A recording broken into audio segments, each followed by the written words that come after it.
Oh, I tell you what, 2022 was a hell of a year. And with 2023 coming up, we want to tell you about the exciting videos we're going to work on next year.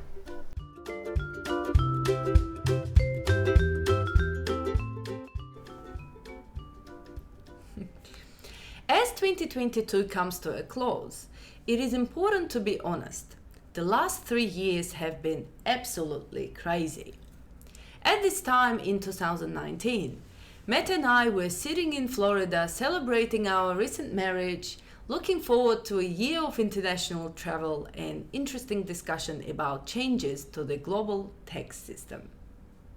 Instead, we've had a pandemic, record swings in unemployment, GDP and asset prices, a surge in nationalism and popularism, increased militarism from unhinged dictatorships, high levels of inflation, and a surge in wages and economic opportunities for many low-income individuals.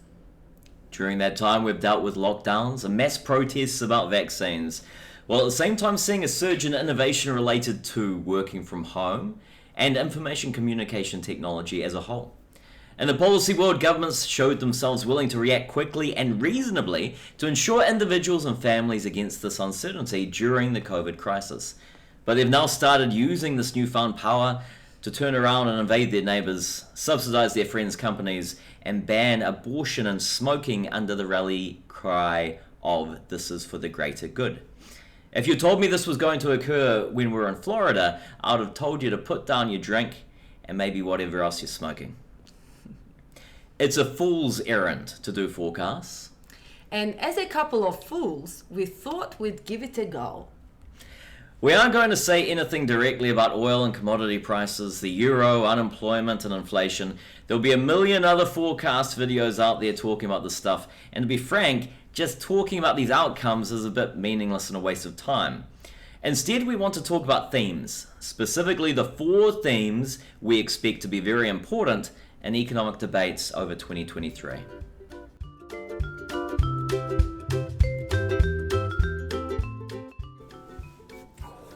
Rebalancing. Now that's a name I haven't heard in a long time. A long time. Supply chain disruption, commodity price super cycles, China's transition from zero COVID. These are words you hear at the moment, and these are terms that signal someone really understands what's going on. The debate about whether inflation is transitory or permanent then depends on whether these shocks will ease off before or after we all start expecting inflation to persist at a higher level going forward. However, you are a viewer of the TVHE YouTube channel. You appreciate the finer things in life and understand that the rhetoric of the day isn't always the best guide to what is truly happening. With a dispassionate glance, you look back to the post-global financial crisis period to see what people were talking about, and you see the term rebalancing. Let's actually stop and think what has happened. COVID was a gigantic adverse shock to all the world economies.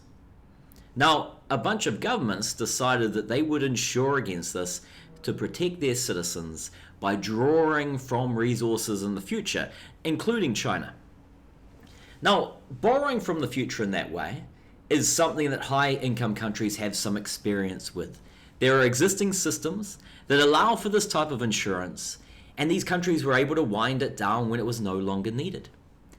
For a country like China, which has relied on export subsidies and has had a relatively underdeveloped income support system and labour market protections, introducing these systems has been a larger structural shift that required a larger change in behaviour from both policy and from private organisations within the country. We can't see much regarding what is really occurring under the Great Firewall of China, but it is conceivable that the social shock of COVID has forced China to finally truly rebalance away from supporting exporters, government investment, and other payments to job creators towards providing a safety net and greater government consumption. There are indications of this occurring. Chinese-US trade has declined, and global import prices have continued to rise, surge in some cases, even as supply chains have opened up. we have seen shipping costs fall sharply back to very normal levels, and people and public have continued to say there is high transportation costs and supply chain disruption. Putting all these things together, the supply chain argument is getting weaker, and the chance that this is really just rebalancing is getting stronger. As a result of this, can we say that China has stopped its implicit subsidy of Western consumers? Well, if that is the case, then over 2023, don't expect prices to drop anytime soon. And that change, that rebalancing, will dominate a lot of how we understand this period going forward.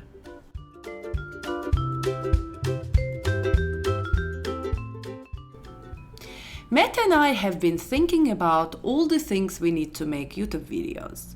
Sound balancing, graphs, a script editor, and beautiful clickbait thumbnails. Now we have very little time and no budget to spend on these things, which is why none of this is particularly great. But in the last year, we have seen technology appear that can fill the void. Wondershare has an artificial intelligence-driven sound balancer. GitHub Copilot might allow us to make novel graphs more quickly. ChatGPT-3 can provide script solutions, and DALL-E can make images-driven a prompt. We only use the Wondershare feature at present, but with a small investment of time, we may incorporate the other parts in the future. Here, artificial intelligence allows us to improve our product without having to hire current labor that could do the same thing. Does this mean AI is going to replace workers? We've heard these sort of things about technological change in the past. The mechanization of agriculture, the spinning jenny, the production line, the personal computer. These are all technologies that changed the nature of work, but didn't lead to a situation where there were no jobs. In fact, as Besson 2016 noted, the only occupation that appears to have been destroyed since the 1950s was elevator operator.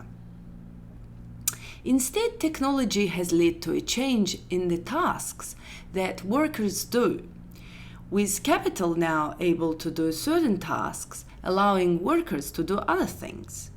In fact, this helps to boost the labor income. People can earn as they focus on understanding complementary tasks that makes use of the new machines and methods available due to technological change.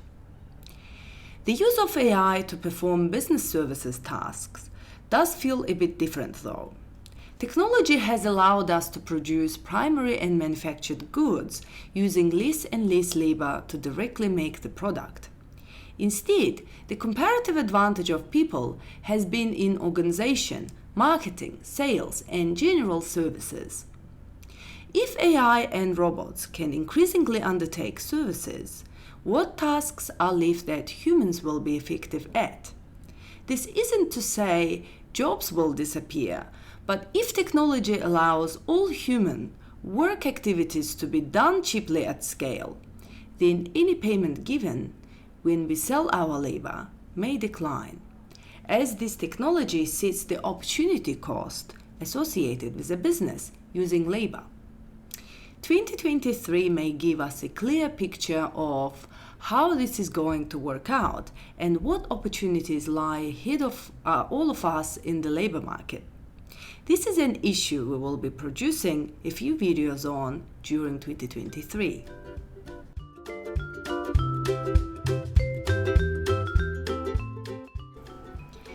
Rapid technological change, the experience of COVID, and growing geopolitical instability has led to a number of old ideas returning to the fore.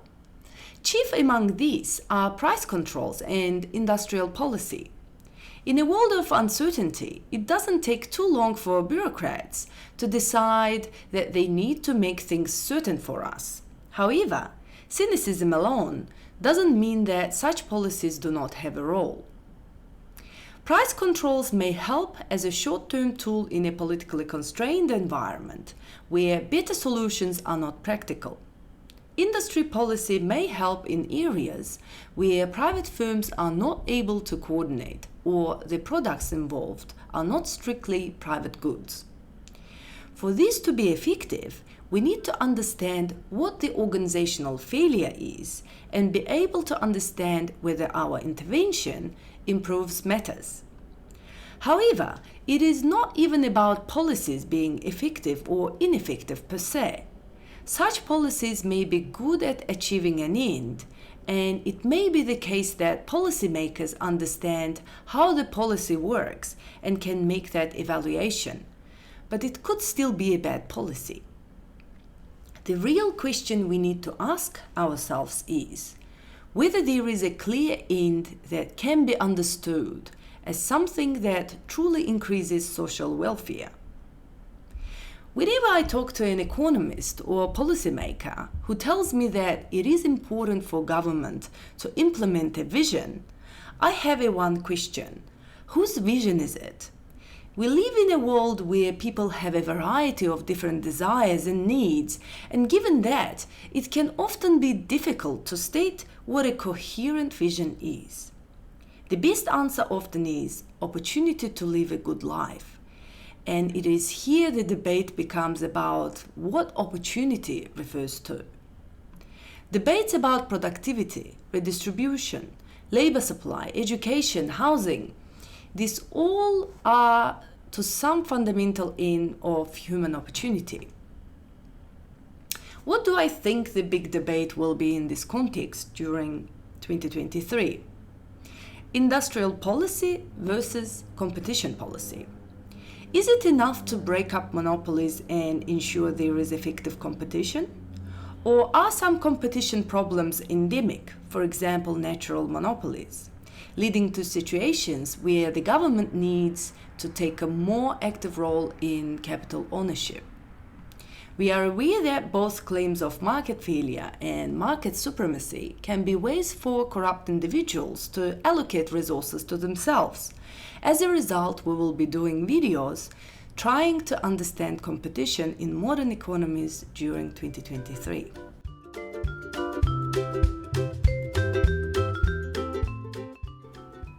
The modern welfare state was born in its current form following a global depression, concerns about rising extremism, and one hell of a big global war. Although attributes of the system have been adjusted through time, its existence as a family-level poverty alleviation tool, as a safety net to prevent individuals from falling into undue hardship, has not wavered. Over the past 30 years, there have been 4 key challenges to this around the world. The first is concerns about fiscal costs. This has led to increased targeting amongst countries, which have excluded people from the safety net. When you observe a significant number of homeless individuals in your city, you should recognize that this means that there are holes in your safety net. Secondly, the nature of work itself has changed. Increasingly, it's difficult to say we should have work contingent payments when people find it difficult to find secure and potentially fair work. Thirdly, society recognizes that there's a richer set of ways that individuals can organize themselves, not just in terms of an atomic family unit. This has generated attention, with the welfare system based on a family, and often this being viewed as an atomic family unit, while structures of how people combine resources and how they live together have changed. Finally, the Danish flexicurity system has shown a clear alternative way to view a safety net. One that involves a focus on families more fully insuring themselves against risk as a whole. Not just a safety net if things collapse, but more fully insuring your income, and it being done through not just payments, but the whole structure of how society functions. And within that, they feel more comfortable allowing job-based risk, allowing creative destruction and the destruction of jobs. Now, given all of this was ongoing before COVID, when we experienced COVID, all of these threads became inflamed. Seeing a shock that drove people out of work, made them unable to find jobs, put them in situations of hardship, made them face significant shocks as a group, led to governments around the world significantly changing their income support settings while this crisis was underway. Means testing was removed, work tests were removed, payment rates were increased, and benefit payments were approved immediately instead of with stand-down periods where people have to wait in order to receive a payment. If you used the welfare system during COVID, you did not see the system that vulnerable people normally have to deal with. You saw a sanitized system that was put in place due to the crisis. Now, the worst parts of COVID have passed. So what does this mean for the income support system? Will the experience of having to call on income support make society more sympathetic to the plight of those in a more vulnerable situation? Will experience with the low payment rates convince people that the more generous insurance payments given to the recently employed in Denmark make sense, with cuts to those who are long-term unemployed? Will the misleading image of how easy it is to get a payment during COVID make people less sympathetic to the harsh conditions applied to job seekers in most countries? Or will the fragility of work illustrated by the COVID recession convince the public that mutual obligation schemes are cruel? After World War II, many countries stumbled upon a shared vision of a cradle-to-the-grave welfare system that was intended to prevent hardship. COVID showed that the current system did not do this, and it had to be adjusted during a crisis. Now that this tension is public, there is no way this genie is going back into the bottle. Further videos on the welfare state, making the lecture video we previously popped up a bit more accessible, are going to be released in 2023 to help inform this debate and to help us figure out exactly how we understand all these different issues.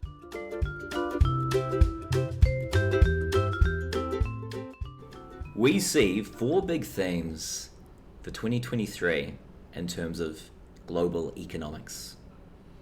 Rebalancing in China and the potential removal of the subsidy for the West.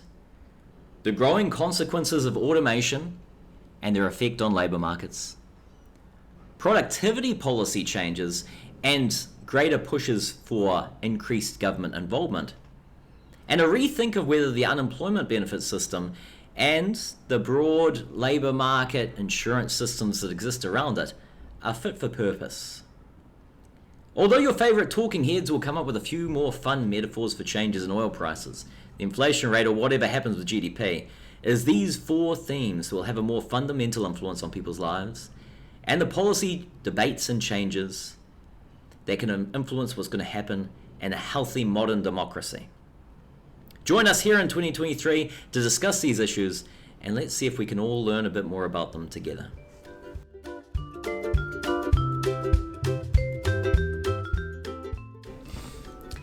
As 2020 comes to a close, it is important to be honest. 2020 finished a long time ago, Gully. Shit, okay.